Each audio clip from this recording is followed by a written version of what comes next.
agradecer mucho al doctor Manuel Lavariega Sarachaga que nos diga que sí a esta charla, porque pues abril es el mes de los niños, doctor, y creo que, bueno, usted como papá de 4. De 4, nada más. Qué alegría poder hablar de la salud de los niños y de los jóvenes. En México que traemos pues unos problemas serios de obesidad y luego de los problemas que se asocian a la obesidad como la diabetes y otros problemas, ¿no? Bienvenido al programa. Muchas gracias, es un gusto estar aquí con todos ustedes y con usted para poder platicar de estos temas y sobre todo ahora en este mes de abril, que es el mes en donde festejamos a los pequeños de la casa, pues también regalarles un poco de salud, porque a veces lo dejamos como en el cajón, lo dejamos como para después, y también los niños requieren de atención porque existen condiciones que pueden tener un impacto negativo en su salud. Usted es diabetólogo y qué mejor tenerlo aquí en el programa para que nos explique qué es la diabetes, cuántos son los tipos de diabetes que afectan a niños y jóvenes, qué es lo que estamos viviendo en este tiempo. Es un gran tema y gracias por traerlo a la mesa porque a veces parecieran ser temas tabú, a veces parecieran ser temas que los papás no queremos tocar y que no queremos abrir esta cajita porque puede haber sorpresas y sobre todo condiciones que pueden afectar la salud de los pequeños. Antes conocíamos la diabetes tipo 1 como diabetes infantil o diabetes juvenil.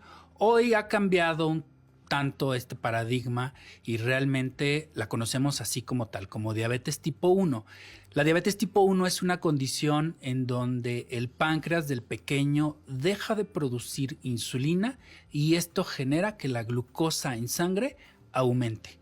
Realmente no tenemos claridad médicamente del por qué se produce esta situación, pero lo que sabemos hoy día es que se genera una reacción inmune en el páncreas del niño, en donde el cuerpo desconoce a este órgano, lo empieza a atacar y ataca a las células que producen la insulina, que son las células beta.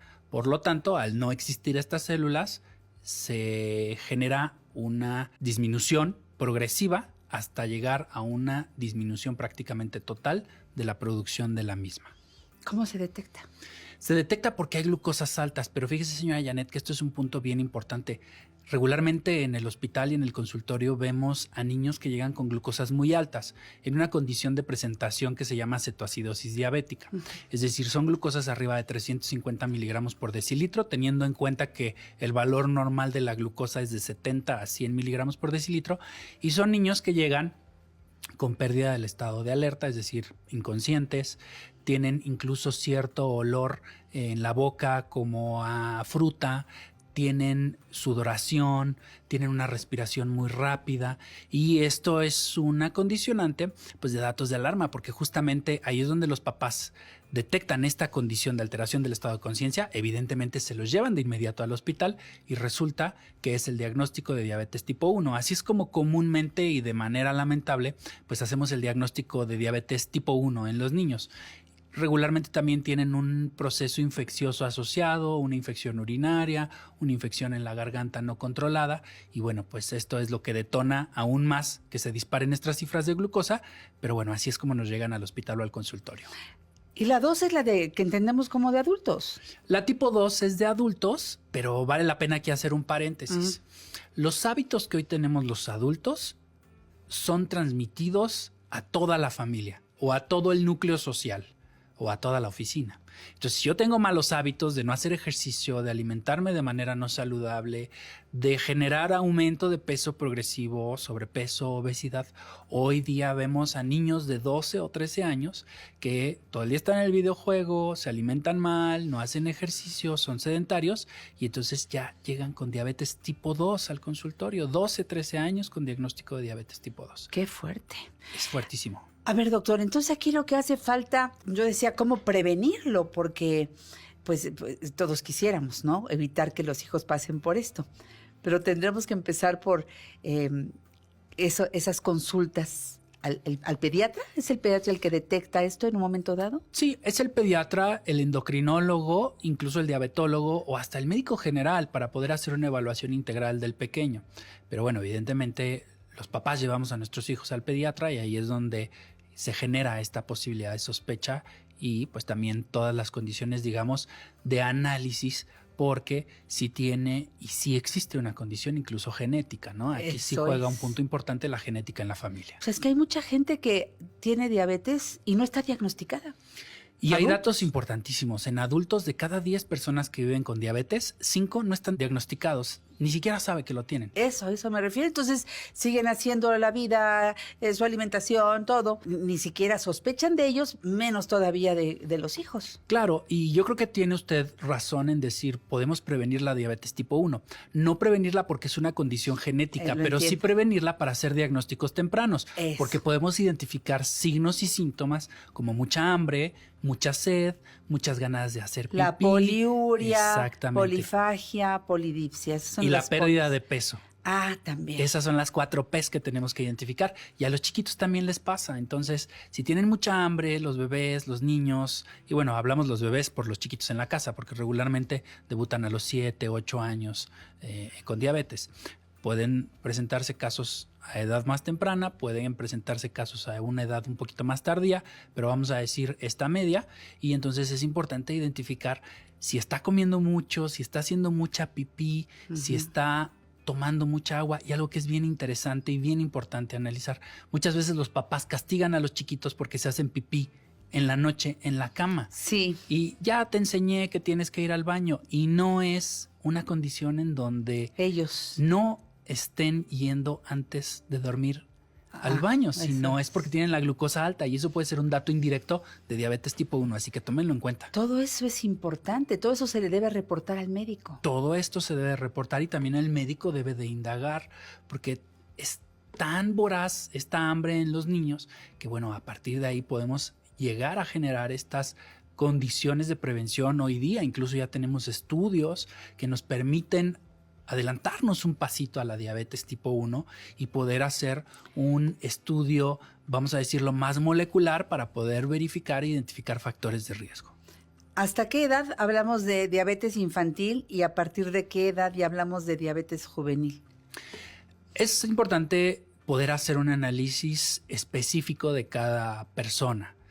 ¿Por qué? Porque hoy tenemos niños en el consultorio de 12, 13 años que tienen diabetes tipo 2 y podríamos pensar que es diabetes tipo 1, pero si tenemos todo el condicionante de sobrepeso, obesidad, sedentarismo, mala alimentación, falta de actividad física, y tenemos todos los estigmas relacionados a la resistencia a la insulina, que es el cuellito con coloración ligeramente café o parda y la presencia de verruguitas, pues entonces podemos inferir que se trata de diabetes tipo 2.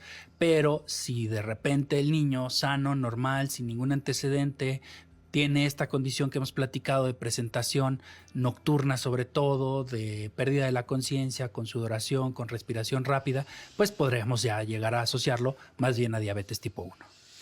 Cuando ya son diagnosticados estos niños y estos jóvenes, yo sí me sorprendo. Conozco a varios que tienen ya una conciencia tan clara, y de eso vamos a hablar. Conciencia que a veces no tenemos los adultos, ¿eh? Ya saben cómo picarse, cómo usar el glucómetro, ya saben qué hacer, cómo inyectarse la insulina. No le dicen a la vida que no, van a fiestas, van a todo y saben qué sí comer y qué no comer. A mí me sorprenden, ¿eh? Yo quiero hablar también de esa responsabilidad que van adoptando, y ahí ustedes tienen mucho que ver en hacer conciencia a estas criaturas del cuidado que deben tener de su salud. Pero de eso hablaremos después del corte comercial. ¿Le parece, doctor? Sí. Es el doctor Manuel Lavariega Sarachaga. Quédense con nosotros. Soy Janet Arceo. Esto es La Mujer Actual. Qué bueno que están en sintonía con La Mujer Actual. Hoy que el doctor Manuel Lavariega Sarachaga, que es médico cirujano, diabetólogo, especialista en medicina farmacéutica, nos acompaña y que nos brinda sus conocimientos para entender esto de la diabetes infantil y juvenil, y que si bien decía el doctor, en este mes de abril siempre estamos pensando en cómo agasajar a los niños. Muchas veces pensamos en qué darles, en qué, lo principal, cuidar su salud. ¿Hace cuánto que no le hace una evaluación el médico? Análisis. Yo entiendo que los adultos ir al laboratorio una vez al año, según lo que nos diga el médico, o 2 veces al año. A veces pensamos poco en llevar a los niños al laboratorio, doctor. Y tal vez puede ser una buena consideración. Sin embargo, si existen algunos factores de riesgo y sobre todo si existe el antecedente familiar, ahí es donde debemos indagar un poco.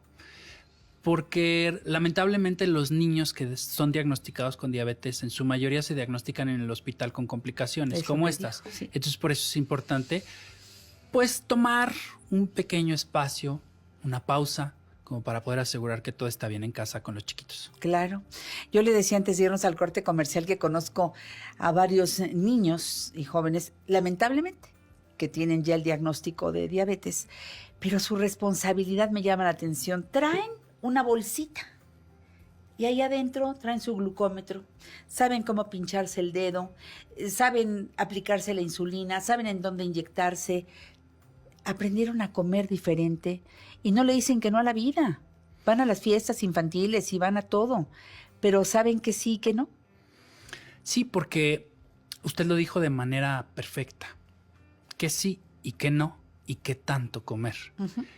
Recibir el diagnóstico de diabetes Ay, no es una sentencia de muerte. Ay, qué bueno que lo dice, porque para mucha gente le dan el diagnóstico y es la muerte. Y es una etapa de duelo que viven los papás y que viven también de alguna manera los niños. ¿Por qué? Porque un niño quiere correr, quiere comer, quiere hacer todo lo que regularmente un niño de esa edad pues estila hacer en su día a día. Pues iba a correr. Sí, pero muchas veces sobreprotegemos a los hijos que viven con diabetes. Como papás generamos, y lo vemos en el consultorio, un duelo, incluso una culpa. Y no debe de ser así. Vivir con diabetes siempre debe de llevar una condición de responsabilidad en donde se deben hacer 3 conductas principalmente, o se deben de llevar 3 conductas: la dedicación, la disciplina y la constancia. Teniendo estas 3 condiciones, tenemos niños que viven con diabetes que llegan a la edad adulta sin complicaciones, y tenemos casos de personas que llevan 40, 45, 50 años viviendo con diabetes tipo 1 y que a la fecha viven sin complicaciones. ¿Por qué? Porque tienen estos condicionantes de disciplina. Así deberíamos de alimentarnos todos, en realidad. Eso he oído. Qué bendición. Así he oído, ¿eh? Saber que tengo diabetes porque ahora sí llevo una vida saludable. Y eso impacta a toda la familia y toda la familia cambia sus Qué hábitos. interesante. Y hoy la diabetes se basa, dice la Asociación Americana de Diabetes, que se basa en 7 pilares estratégicos. Pero en realidad los podemos resumir en 5, que es una dieta. Y dieta no se trata de consumir lechuga y zanahoria toda la vida. Ay, qué bueno. Dieta significa llevar un patrón alimenticio con porciones de carbohidratos y con porciones del resto de los grupos de alimentos. Uh-huh. Un plan de actividad física personalizada, el medicamento, el automonitoreo, pero también la educación en diabetes. Y estos son los pilares estratégicos que favorecen al control y a la disminución de complicaciones.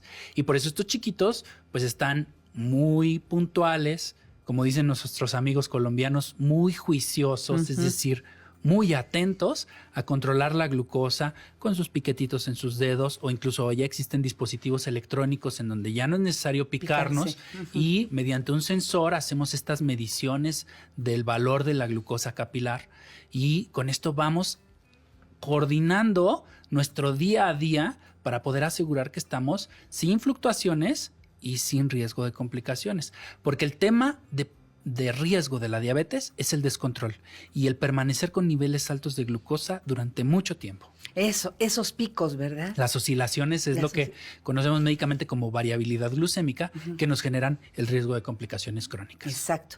Ahora, a un niño, a un joven, ¿lo ve un médico? ¿Un médico puede llevar todo el orden o ya es un equipo multidisciplinario el que acompaña a ese niño y su familia para el control de su diabetes? En realidad aquí, vamos a decirlo por términos simples, un médico experto en diabetes puede llevar todo el caso. ¿Por qué? Porque también los médicos diabetólogos tenemos que certificarnos, como es mi caso, como educadores en diabetes. Entonces debemos de llevar un proceso de estudio que nos permita no solo controlar médicamente con fármacos a los niños, sino hacer un cambio en el estilo de vida, no solo del niño, sino de la familia. Exacto. E incluso de su grupo social hasta en la escuela, para poder avisar a las maestras, para poder avisar a los compañeros, para poder avisar a los papás de los amiguitos cuando va a fiestas y sobre todo a todo el núcleo social. Entonces, hacemos una actividad de educación, de conciencia para poder permitir que lleve una vida normal como cualquier otra persona. Y no es una condición restrictiva en donde es la fiesta del compañerito y todos los amiguitos están comiendo pastel y el niño que vive con diabetes tiene que estar en otro lado para que no se le antoje o para que no lo coma. No, lo puede hacer, pero siempre y cuando vigilemos las porciones y tengamos claridad del control. Y viven como cualquier otra persona. El punto es que transgredimos esta parte de consumo de alimentos y entonces nos alimentamos de porciones exageradas, con alto contenido calórico y con poca actividad física. Yo aquí sí, doctor, de plano le pediría que nos haga conciencia, casi que le hable ahí al público que lo está siguiendo en la cámara para que nos diga, cometemos una serie de errores, doctor. Abrimos la despensa, lo que vamos a comprar. Si un niño abre y encuentra galletas, pues come galletas. Si un niño abre y encuentra golosinas, pues come golosinas. ¿Cómo tendría yo que hacer en este cambio de estilo de vida que usted menciona muy bien? ¿Cómo poderme afinar en esos detalles para ayudar a mi hijo y ayudarnos todos? Claro, y vale la pena que lo comentemos así como usted bien lo dice. Si bien la diabetes tipo 1 no está relacionada con un estilo de vida como lo es la diabetes tipo 2, sí la diabetes tipo 1 genera un cambio en el hábito y en el estilo de vida del niño de una manera importante para poder hacer conciencia en el chiquito que debe de vivir de una manera tal vez diferente de inicio porque debe de acostumbrarse a comer como regularmente tendríamos que comer alimentos todos, por porciones. Y no está mal que se coma una pizza o una hamburguesa o un hot dog el fin de semana. ¿Una pizza o una rebanada? Una rebanada o 2 rebanadas o que estile comer una pizza en el fin de semana en cuestión de porciones con la familia. Conozco algunos que se comen una pizza. O hasta 2. O hasta 2. Sí, entonces por eso es lo importante, poder hacer conciencia y educar al chiquito en la casa para poder decirle que puede consumirlo, pero siempre y cuando vigile el resto de porciones de carbohidratos que consume en el día. Porque, insisto, no es una condición de estilo de vida, pero sí va a ser una condición que va a requerir cambios en su día a día respecto a la alimentación y al ejercicio para poder tener una vida plena y sin complicaciones. Exactamente. Entonces, pues vámonos educando todos, doctor. Yo creo que ahí está la clave. Esa es la clave, educarnos todos para prevenir, pero sobre todo educarnos todos para no tener riesgos innecesarios. Hay un dicho muy coloquial que dice, el pez por la boca muere. Sí. Así estamos nosotros. Sí. Nos alimentamos de mala forma, no hacemos actividad física y tenemos los peores hábitos. Y a veces decimos, es que no tengo tiempo. Está bien, estoy de acuerdo, pero no toda la vida no tenemos tiempo y tenemos que organizarnos para comer mejor, para hacer ejercicio y para vivir mejor. Lamentablemente, México está en el top 5 de los países que viven con mayor número de personas con diabetes. Los institutos de salud de nuestro país no se dan abasto para el control de las personas que viven con diabetes porque generan complicaciones crónicas como la enfermedad renal, como la pérdida de la visión, como el riesgo de pie diabético y amputaciones. Entonces son enfermedades catastróficas que generan un impacto no solo en la persona, sino en la familia. Y desde pequeños los niños que viven con diabetes tipo 1, si no se controlan, tendrán complicaciones crónicas tarde que temprano. ¿Qué necesidad? Hagamos prevención, entremos en conciencia y vivamos una vida plena. Eso ahí está la clave. Ahí está la clave. Yo cuando voy a consulta con el doctor Lavariega, primero amo que me mire, que me vea como paciente, que aparte de que ve mis estudios y que todo, no, me mira a los ojos y me empieza a hablar. Veo esto otro, con una sonrisa, me compromete, me invita a que hagamos equipo. Va por la salud mía, y porque usted y yo vamos a hacer equipo para llegar al lugar exacto, con las revisiones necesarias, pero eso es lo que me hace falta, ese médico amigo, y es el doctor Lavariega, de verdad a quien admiro y respeto muchísimo. A ver, doctor, usted sigue en la Colonia Roma. Estamos en la Colonia Roma. En la calle Zacatecas. Deme un teléfono, porque mucha de la gente que está ahora en sintonía con nosotros necesita ir a consulta y ojalá que lo hagan cuanto antes. Si logramos hoy mover la conciencia y que realmente demos el primer paso que es acción, pues adelante, ¿no, doctor? Claro, y ese es el punto, tener este cambio en los hábitos, en el estilo de vida y generar equipo con el paciente. Hoy la medicina es personalizada. Sí.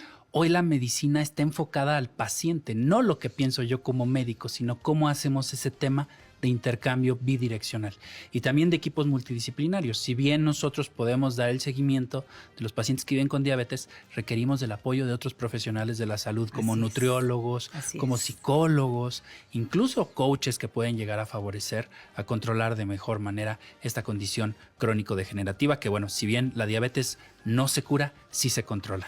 Así en Facebook, en Instagram, en YouTube, Dr. Lavariega Sarachaga. Pongan mi nombre, Manuel Lavariega Sarachaga, y ahí aparezco en todas las redes sociales. Y por supuesto les doy el número del consultorio, 557039-2746. Doctor Lavariega, gracias por estar aquí. Es un gusto. Nos vemos pronto nuevamente para seguir abordando estos temas. Un honor. Siga bien. Igualmente.